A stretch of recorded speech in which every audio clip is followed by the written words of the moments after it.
Hello friends, एक बार फिर बहुत बहुत स्वागत है आप सभी लोगों का हमारे study YouTube channel IT knowledge में। मैं एस के सोनी स्वागत करता हूं आप सभी लोगों का। आज के इस वीडियो में हम बात करने वाले हैं Madhya Pradesh ITI training officer recruitment 2022 के रिगार्डिंग में। और यहां पर हम बात करने वाले हैं ITI training officer recruitment section के अंतर्गत प्रशिक्षण अधिकारी स्टेनो हिंदी के लिए। तो फ्रेंड्स, यहाँ आप सामने स्क्रीन पर देख सकते हैं कि प्रशिक्षण अधिकारी स्टेनो हिंदी के लिए आईटीआई में 3 पदों पर विज्ञापन इशू किया गया है, जो कि बहुत ही कम है। लेकिन हम आपको एक चीज बता दें कि अभी विज्ञापन में 3 पद इशू किए गए हैं। फर्दर इसमें अभी पद जोड़े जाएंगे, जो कि ऑफिशियली अपडेट है। तो इस बात को ध्यान ना देते हुए कि इसमें 3 पद हैं, हमें जो है तैयारी करना है स्टेनो हिंदी के लिए। अभी कुछ ही दिनों में इसमें और भी पद ऐड होने वाले हैं। तो लगभग जो वैकेंसी की संख्या अभी 305 है और इसमें 3 पद हैं, तो वो बढ़कर के 4 या 450 की समथिंग हो जाएगी। तो सबसे पहले हम बात कर लेते हैं इसके क्वालिफिकेशंस के लिए। तो क्वालिफिकेशन क्राइटेरिया के लिए अगर हम स्टेनो हिंदी की बात करें, इसके पहले भी हमने बहुत सारे वीडियो बनाए थे जिसमें कि स्टेनो हिंदी के क्वालिफिकेशन से रिलेटेड हमने सारी चीजें एक्सप्लेन की थी। और इसमें भी हम देख सकते हैं कि यहाँ पर वही चीज समझाई गई है कि आपके पास में स्टेनो हिंदी की पोस्ट या प्रशिक्षण अधिकारी के पद के लिए 4 प्रकार के क्वालिफिकेशंस आपके लिए होना चाहिए। सबसे पहले आपके लिए स्नातक या फिर स्नातकोत्तर परीक्षा उत्तीर्ण होना चाहिए। दूसरा, आपके पास में स्टेनो हिंदी का सर्टिफिकेट होना चाहिए 100 शब्द प्रति मिनट शीघ्र लेखन का। उसके अलावा आपके पास में कंप्यूटर का सर्टिफिकेट होना चाहिए। अब ये जो कंप्यूटर का सर्टिफिकेट है, इसके 4 कैटेगरीज यहाँ पर इन्होंने डिवाइड कर दिए हैं। जैसे कि अगर हम बात करें कि यूजीसी से मान्यता प्राप्त विश्वविद्यालय से कंप्यूटर का 1 वर्ष का डिप्लोमा, या फिर मुक्त विश्वविद्यालय से कंप्यूटर का 1 वर्ष का डिप्लोमा। साथ ही यदि आपने पॉलिटेक्निक कॉलेज से मॉडर्न ऑफिस मैनेजमेंट का कोर्स किया हुआ है, तो वो भी इस पद के लिए एलिजिबल रहेगा। इसके अलावा यदि आपने एनसीवीटी या फिर एससीवीटी ट्रेड से किसी भी आईटीआई से कोपा का सर्टिफिकेट प्राप्त किया हुआ है 1 वर्ष का, तो भी आप जो है स्टेनो हिंदी के लिए अप्लाई कर सकेंगे। अगर हम ग्रेजुएशन में बात करें तो बीई सीएससी कंप्यूटर साइंस, या फिर आईटी एमसीए एमएससी आईटी, या फिर सीएस बीएससी आईटी, या फिर सीएस एमटेक एमई, यदि आपने ये ग्रेजुएशन में किया हुआ है तो भी आप इसमें एलिजिबल हैं। और साथ ही यहाँ हमको ये देखना कि कंप्यूटर का सर्टिफिकेट के साथ साथ आपको 20 शब्द प्रति मिनट के साथ में टाइपिंग हिंदी की आनी चाहिए। तो फ्रेंड्स, अब हम बात कर लेते हैं डिटेल सिलेबस के लिए कि स्टेनो हिंदी प्रशिक्षण अधिकारी के पद के लिए सिलेबस क्या रहेगा। तो सिलेबस के लिए हम आपको बता दें कि जो सिलेबस है उसको जो है 2 सेक्शंस में किया गया है, non technical and technical. Non technical sections की बात करें तो उसमें जो है 25 प्रश्न के ऑब्जेक्टिव टाइप एमसीक्यू बेसिस पे क्वेश्चंस रहेंगे 10th स्टैंडर्ड लेवल के एनसीईआरटी बुक्स से, जो कि आएंगे।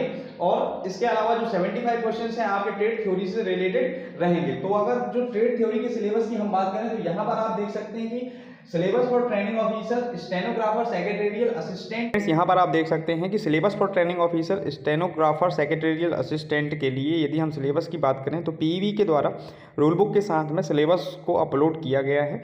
इस सिलेबस में हम यहाँ पर देख सकते हैं कि इस सिलेबस में जो है 9 पॉइंट्स दिए हुए हैं। इन 9 पॉइंट्स में हम बात कर सकते हैं कि आशुलिपिक में निर्देश लेने एवं कंप्यूटर का प्रयोग कर उसे कागज पर रूपांतरित करने में दक्षता, और इसी प्रकार से सारे 9 पॉइंट्स यहाँ पर आप देख सकते हैं कि लिखे हुए हैं। तो फ्रेंड्स, अब इन 9 पॉइंट्स के अंतर्गत जो डेस्क्राइब्ड सिलेबस है, उस डेस्क्राइब्ड सिलेबस को हम कहाँ से देख सकते हैं और उसकी तैयारी हम किस प्रकार से कर सकते हैं, उसके लिए हमें डीजीटी के NSQF लेवल 4 सिलेबस को देखना होगा। तो फ्रेंड्स, यहाँ पर आप डीजीटी के ऑफिशियल स्टेनो हिंदी के सिलेबस को देख सकते हैं। यहाँ पर CTS के अंतर्गत NSQL लेवल 4 का सिलेबस डिस्क्राइब किया गया है। अब इस डिस्क्राइब्ड सिलेबस में हमें जो देखना है, जो कि पीईबी की ऑफिशियल वेब पेज में कंपटीशन के आधार पर सिलेबस हमको अपलोड किया गया है, तो वो उस सिलेबस को देखने के लिए हमको थोड़ी सा स्क्रॉल डाउन करना है। और स्क्रॉल डाउन करने के बाद यहाँ पर आप देख सकते हैं, तो यहाँ पर आप देख सकते हैं कि विषय वस्तु। अब ये विषय वस्तु में जो है 3 प्रकार के सेक्शंस होते हैं, जिसमें कि आप यहाँ पर देख सकते हैं कि संदर्भ, प्रशिक्षण परिणाम, व्यावसायिक ज्ञान, सैद्धांतिक एंड व्यावसायिक कौशल यानी कि प्रायोगिक। तो ये जो 3 कैटेगरी हैं, यही 3 कैटेगरी में ही सिलेबस आपको डिस्क्राइब्ड मिल जाएगा। सबसे पहले जो हमारा पीवी के सिलेबस में अगर हम देखें तो लिखा हुआ है आशुलिपिक शॉर्ट हैंड में निर्देश लेने एवं कंप्यूटर का प्रयोग कर उसे कागज पर रूपांतरित करने में दक्षता। तो अब इसके अंतर्गत जो हमारा सिलेबस रहेगा वो आपके लिए ये पूरा सिलेबस रहेगा, जिसको कि आप देख सकते हैं। व्यावसायिक परिचय, क्षेत्र में रोजगार के अवसर, अच्छे आशुलिपिक के गुण, प्रशिक्षण, तकनीकी आदि। इसी प्रकार से यदि हम आगे के सिलेबस की बात करें तो यहाँ पर आप देख सकते हैं कंप्यूटर हार्डवेयर एवं इसके परिधियों का ज्ञान, कंप्यूटर पर उच्च गति टंकण में दक्षता। तो इसके अंतर्गत आपको ये ट्रेड थ्योरी का जो सिलेबस है, कंप्यूटर हार्डवेयर, मदरबोर्ड, प्रोसेसर टू एवं output devices software, system software, application software, तो इन सब की स्टडी आप सभी को करना होती है।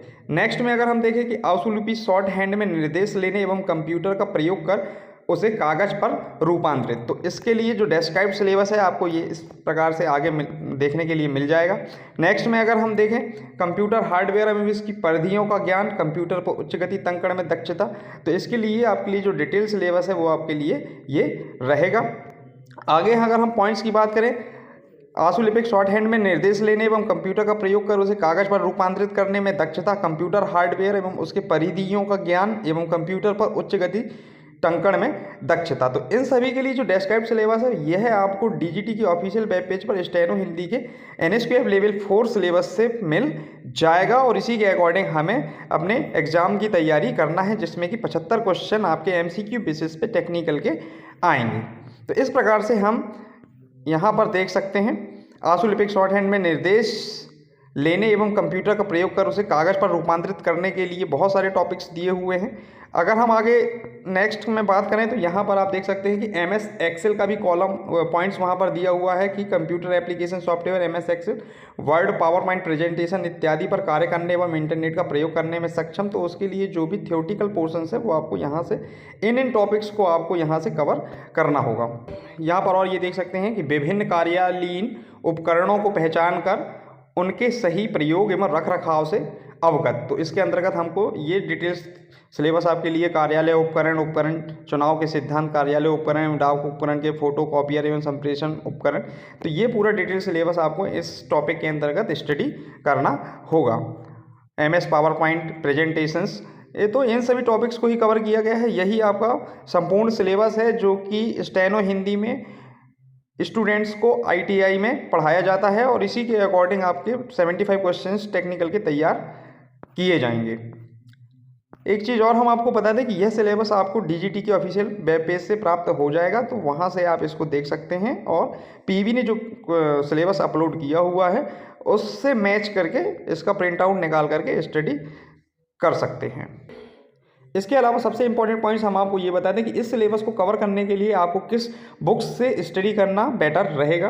तो यदि हम बुक्स की बात करें तो आप अरिहंत पब्लिकेशन की बुक्स परचेज कर सकते हैं और अरिहंत पब्लिकेशन की बुक्स में आपको देखना होगा कि वहाँ पर ज्योत्सना लिखा हुआ रहता है कवर पेज में ही, तो उस बुक्स को आप परचेज कर सकते हैं और उसमें इसी डीजीटी के एनएसक्यूएफ लेवल 4 को डिस्क्राइब किया हुआ है, तो वहाँ से आप एमसीक्यू और थ्योरेटिकल पोर्शन से एमसीक्यू क्वेश्चन की तैयारी कर सकते हैं। अरिहंत पब्लिकेशंस के अलावा एनके पब्लिकेशंस की भी बुक आती है, तो एनके पब्लिकेशन की बुक से भी आप स्टडी कर सकते हैं। मोस्ट ऑफ द क्वेश्चंस इन्हीं बुक्स से कवर किए जाएंगे। तो फ्रेंड्स आज के वीडियो में बस इतना ही। कैसा लगा आप सभी लोगों को हमारा ये वीडियो? यदि हमारे वीडियो आप सभी लोगों को पसंद आ रहे हैं तो प्लीज़ हमारे चैनल को लाइक करें, शेयर करें एंड सब्सक्राइब करें। हम इसी प्रकार से ITI training officer recruitment test से related new information and update upload करते रहेंगे। आज के लिए all the best and very very thanks.